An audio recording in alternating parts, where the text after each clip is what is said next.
Oh, there's one more visitor. Wacha tumpatie 2 minutes. No, George, please keep your phone away. Ama urudi kwa ofisi yako.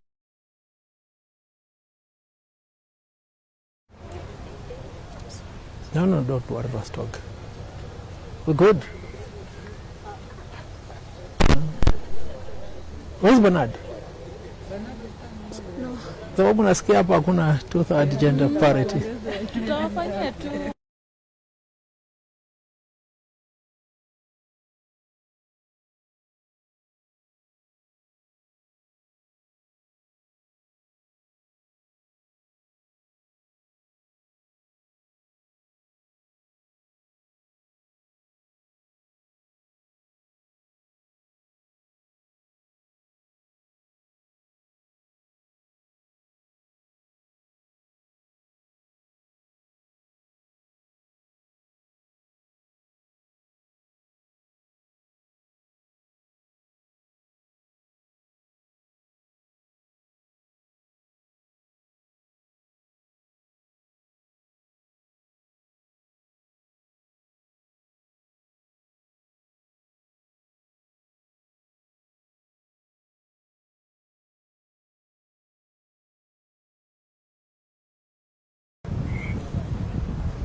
Where is our camera? Where is our camera? Okay.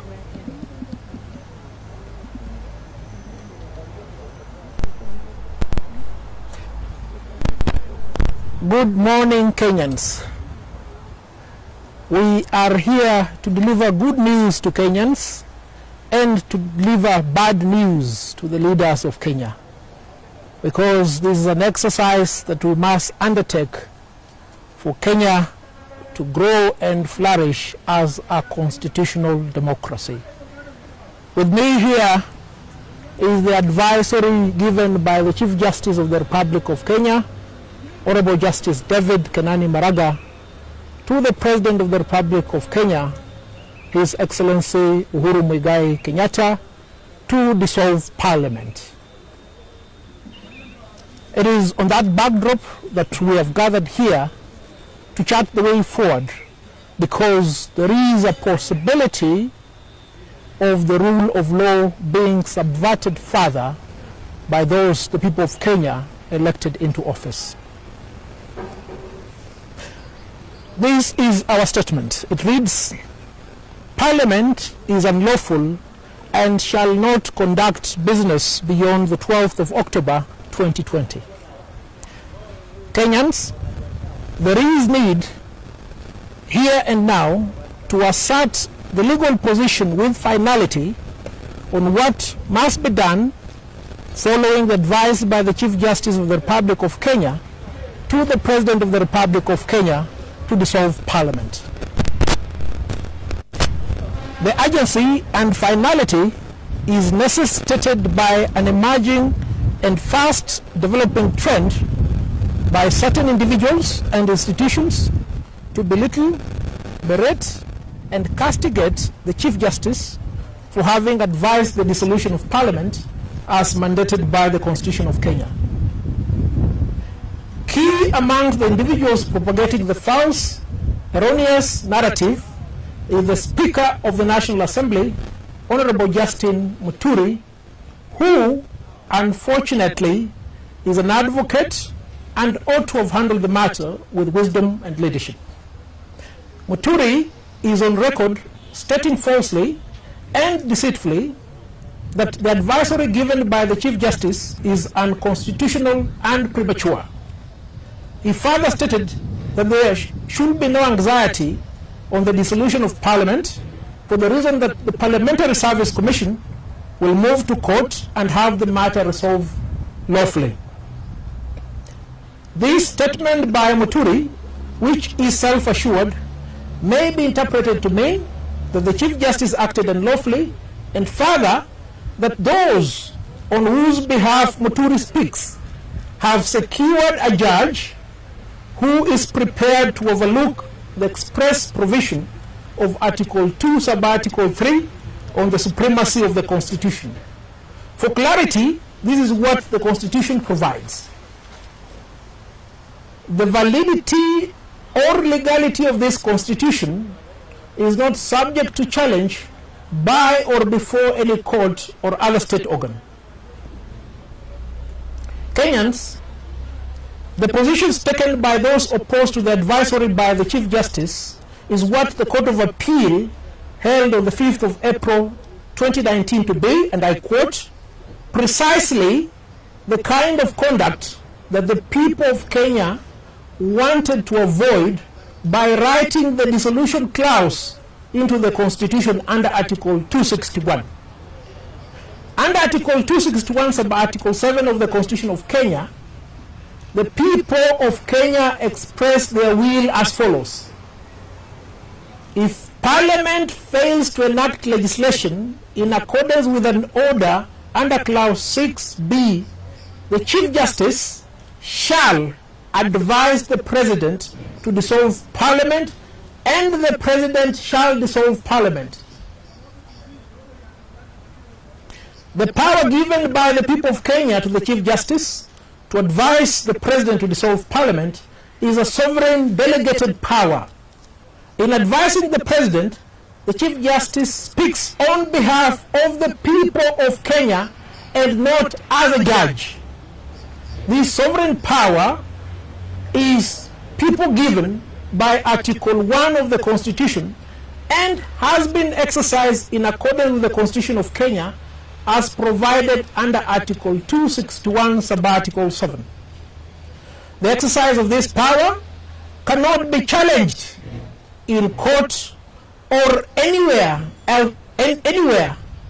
because the supremacy of the Constitution of Kenya is beyond the pale of such a judicial challenge. Following the advice by the Chief Justice, the President of the Republic of Kenya is duty-bound to dissolve Parliament. The argument that there is no time for the dissolution is inimical to the express expectations of the people of Kenya that the President, as a delegate, will comply with the Constitution of Kenya. Be that as it may, the courts have interpreted time where time is not specified for the performance of an act required under the Constitution as being reasonable time not exceeding 21 days. Counting 21 days from the 21st of September 2020 will take us to the 12th of October 2020. The President will be in violation of the Constitution should he fail to dissolve Parliament on or before the 12th of October 2020. Regardless of the President's action or inaction, Parliament will be unlawful effective the 12th of October 2020. The consequence of this is this: any legislative authority exercised by Parliament subsequent thereafter will be without the authority of the people of Kenya. Further, any oversight of state organs exercised by Parliament will be without the authority of the people of Kenya. These Kenyans is the anathema that those we elected want to subject us to. It is incumbent upon the people of Kenya to refuse to be taken through that perilous path. It is therefore expected of any judge before whom the challenge on the advisory by the Chief Justice has or will be made to uphold the Constitution, no matter what pressure may be put to bear on him or her by the self-assured individuals behind any such ill-advised litigation. And we must emphasize this: any judge before whom this petition is brought must ensure that he or she upholds the Constitution. In an attempt to mislead the people of Kenya, the individuals responsible for this violation of the Constitution have made several misrepresentations. First, they have falsely claimed that there is a lacuna on how the by-election is to be conducted and the term of the new parliament subsequent to dissolution.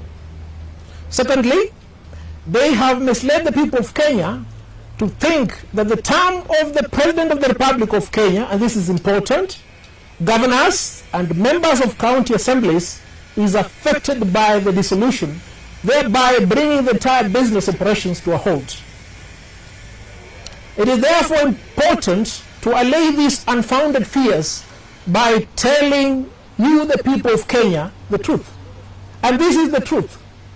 There is no lacuna in the Constitution on whenever there is an individual or collective vacancy in Parliament. In this particular case, as is in any other where there is a vacancy in Parliament, a by-election is to be held within 90 days of dissolution of Parliament, as provided for under Article 101 sub Article 4, paragraph B of the Constitution of Kenya. The members of Parliament elected in the by-election shall serve until the next general election, being August 2022. The dissolution of Parliament, Kenyans, does not end the term of the President, the term of the governors, and members of the county assemblies. Parliament is simply that, Parliament, constituted by the National Assembly and the Senate. These Kenyans, you must understand, you should not be beguiled by those who want to lie to Kenyans that there is a constitutional crisis. There is a problem, but there is no constitutional crisis. The business of government will not come to a halt. Mindful of the impunity that has been perpetrated by Parliament, in particular the speakers of the National Assembly and the Senate, it is imperative that certain measures be put in place to ensure that no financial burden shall lie on the Kenyan taxpayer should Parliament persist in exercising authority in violation of the Constitution after the 12th of October 2020. To this end, we have this morning written to the Cabinet Secretary in charge of National Treasury and Planning to cease the remittance of salaries and allowances to members of the National Assembly and senators of the 12th Parliament with effect from the 12th of October 2020. They shall not get a salary. Man shall not eat where he has not labored. Further, we have written to the Cabinet Secretary, Ministry of Interior and Coordination of National Security, as well as the Inspector General of the National Police, to withdraw all police officers designated to guard these who will be former parliamentarians, be it in Nairobi or in their constituencies. We have also asked the Parliamentary Service Commission to ensure that the two houses of Parliament are closed to members of the National Assembly and the Senate effective the 12th of October, because these individuals will no longer have the authority of the people of Kenya to hold themselves out as parliamentarians. Kenyans, lastly, we have asked the Independent Electoral and Boundaries Commission to ensure compliance by political parties. And this is important because I've seen political party leaders led by Right Honorable Raila Amolo Odinga and Honorable Musalia Mudavadi lamenting the action of the Chief Justice. They are the cause of this problem, Kenyans. They must be called out. And this is what the IEBC is required to do. It is required to ensure that the two-thirds gender principle is complied with by political parties in nominations in respect of the by-election that will ensure subsequent to the advisory given by the Chief Justice. This request, friends, is made based upon the clear provisions of Article 81B of the Constitution and the judgment of the High Court made in the case of Katiba Institute versus the IBC, which judgment directed that there must be compliance with the two-thirds gender rule in any election to be conducted subsequent to the date of delivery of that decision. Kenyans, in the intervening period, we will write to the United Nations, and Kenya is a member state of the United Nations. We will write to the World Bank and the International Monetary Fund, and Kenya receives a lot of donations, funds and loans from these institutions. We will write to the European Union, we will write to the African Union, the East African Community, other international and regional agencies, and Kenyan's development partners, not to transact business with the government of the Republic of Kenya, where such a business requires parliamentary approval and oversight. This is a grave matter, but it must be undertaken here and now for there to be adherence to the rule of law and constitutionalism. Cognizance of the continued disregard of the Constitution of Kenya and the rule of law by elected and appointed leaders in this country, and in exercise of the sovereignty of the people of Kenya, given under Article 1 sub Article 2 of the Constitution of Kenya, which empowers you, the people of Kenya, to exercise sovereign power directly, the Law Society of Kenya shall lead the people of Kenya to occupy Parliament effective 12th of October 2020.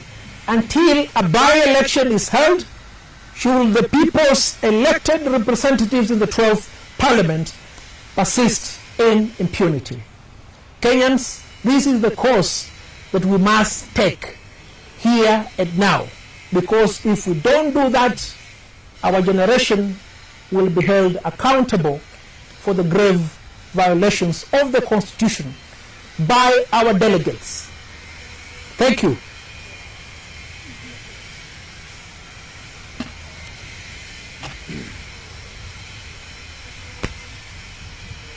Any questions?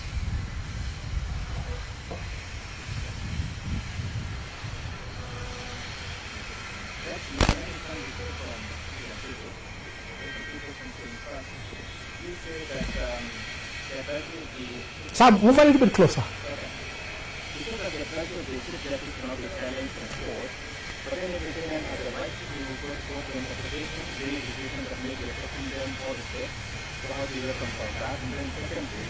We are saying that IBC should go ahead and conduct by-election resolution, but you are aware that currently the Union of Party for research remains very clear. Is there anything possible because following the House of us to look at the estimate and appropriate money for such an exercise? Thank you, Sam. You've raised two fundamental questions. One, whether it is improper for us to assert that the decision of the Chief Justice cannot be challenged in a court of law, for the reason that every Kenyan is entitled to approach courts of law for reprieve. Every Kenyan expressed his or her will in the Constitution. Article 261 sub-article 7 contains the collective will of Kenyans. Unless and until the Constitution of Kenya is repealed, that represents the will of the people. And the government of the Republic of Kenya is constituted of a tripartite arrangement, constituted of the legislature, the executive, and the judiciary. When performing this function to advise the president to dissolve parliament, the Chief Justice does not exercise the powers of a judge or administrative powers. He exercises delegated people's power. He is speaking to the President of the Republic of Kenya on behalf of the people of Kenya. And it's for that reason, therefore, that the people did not contemplate a situation whereby their will be challenged before a court of law. Number two, you've raised concern as to the ability of the IEBC to conduct a by-election for the reason that there is no money. Kenyans, your government, your elected and appointed people, have squandered close to 50 billion on account of COVID funds as we speak right now. What is the cost of conducting an election? Is it more than 10 billion? What is the cost of conducting a referendum? How much money, your money, has been allocated towards BBI? You see, there can never be the claim of inconvenience when you are required to comply with the Constitution. For that reason, therefore, IEBC should be prepared to hold a by-election at most within 90 days from the 12th of October. Kenya has money, a lot of money. Let that money not be pilfered. Let the money be used towards upholding the rule of law and constitutionalism. But how would that money get to IEBC? They need Parliament to pass it. And Parliament is saying to be dissolved beyond scope of the The only business that Parliament can do right now is to fund IEBC. And this is not novel. They did that immediately before the election in 2017.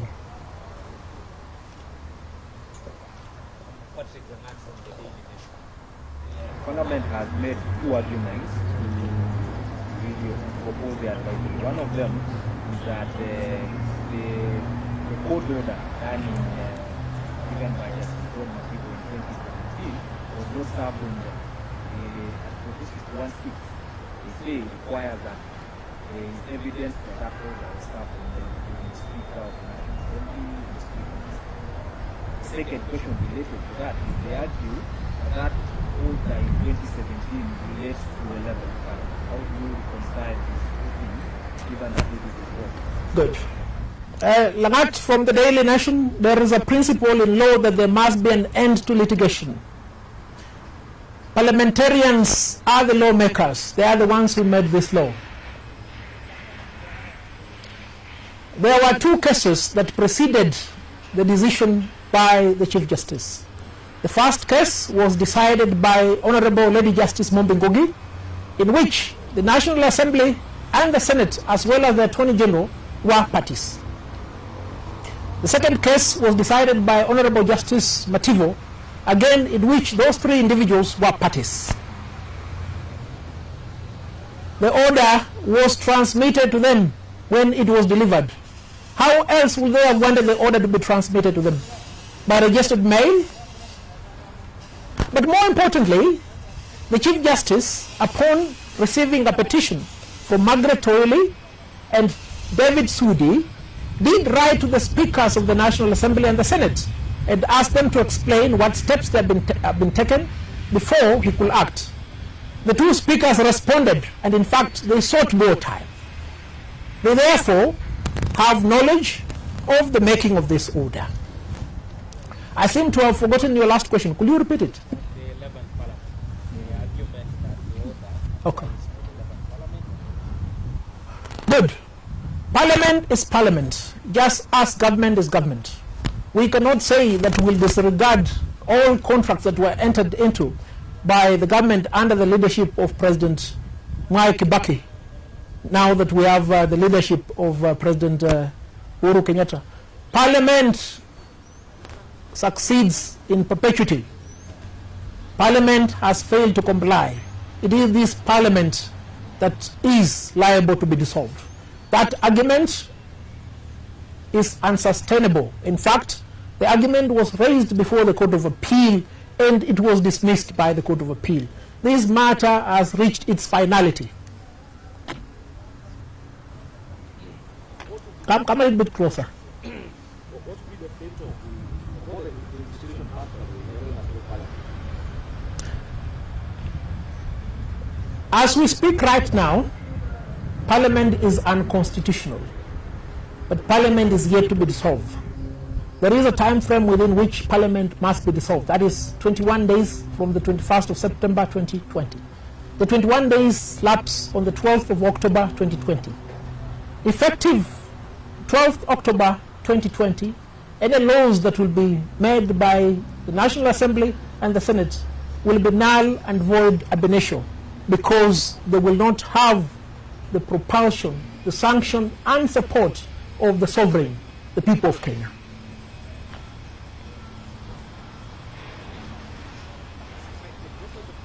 Yes, sir. Come a little bit closer. Does it concern you that the Chief Justice in his advisory to the President says that the Speakers of the National Assembly and the Senate at some point didn't complete the correspondence, and so he stopped that engagement. And also the Attorney General never briefed on the status of suing the People Agenda role, yet the parliamentarians have been saying that there is a special interest bill before the Senate as well as constitutional amendment bill. Does it concern you that the Chief Justice may have hurried to make that advisory, yet there are other matters that are going on which may have room for alternative information communication? Parliament is a delegate of the people. Parliament must not beguile or lie to the people of Kenya. The special interest group bill has nothing whatsoever to do with gender parity and equality. Why do I say so? Because gender is predicated upon principles that are known, male and female. It's not an incapacity or a disadvantage. And to that end, both the Speaker of the National Assembly and the Senate have admitted their failure to comply. Why do I say so? Because two bills on two-third gender rule have been brought before the floor of the National Assembly, and they have failed because parliamentarians did not garner the required majority to pass the law. And if you look at it from that standpoint, you realize that the Chief Justice in fact bent backwards to accommodate Parliament and the Attorney General. But what did they do? The Chief Justice asked them to file replying affidavits to explain why there has been no compliance. They did file replying affidavits. They also asked to put in written submissions, arguments on law. It will surprise you, Kenyans, despite the colossal sums of monies allocated to the National Assembly and the Senate, they did not respond. They did not proffer a legal argument before the Chief Justice. The only legal arguments that were before the Chief Justice were those put by the Law Society of Kenya. What about the Attorney General? The Attorney General did not even bother to respond to these petitions, did not bother to write his submissions so that they can be considered. On what basis, therefore, will they be going to court? They have been given an opportunity to present their case. They did not present a case because they had no case. It cannot lie in their mouth right now to come and tell Kenyans that the Chief Justice has taken the country into a perilous path of turmoil. It is them, members of the National Assembly and the Senate, who have taken us to a perilous path. The Chief Justice has performed his role, and you, the people of Kenya, must stand firm and perform your role. Parliament must be dissolved pronto.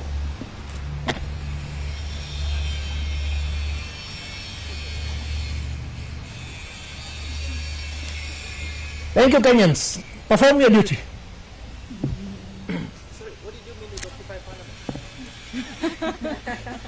Yes, we meant that. We'll occupy Parliament, because anybody who will be in Parliament in the name of our parliamentarians past the 12th of October will be a trespasser. He or she will not have the authority of the people of Kenya to legislate. We'll go there in accordance with the power given to us by the Constitution to exercise power directly and occupy Parliament until such a time as a by-election will have been held. We will not do what our friends in Burkina Faso did by setting ablaze Parliament, because we want these people out to put in better people in Parliament. No, we will not sit on the seats of Parliament. We will close Parliament to the trespassers. We will maintain vigil so that our property is not occupied by trespassers. Sam, are you satisfied? I've run out of breath. Anybody? Join us in the occupation. Oh, one more thing. The Law Society will conduct a national-wide campaign to be spearheaded by the branches to sensitize the people of Kenya on the need to do this. It must be done, Kenyans. May I therefore call upon the branch chairs to be prepared to undertake this noble task of asserting the will of the people of Kenya. Thank you. God bless you. God bless Kenya, now and forevermore.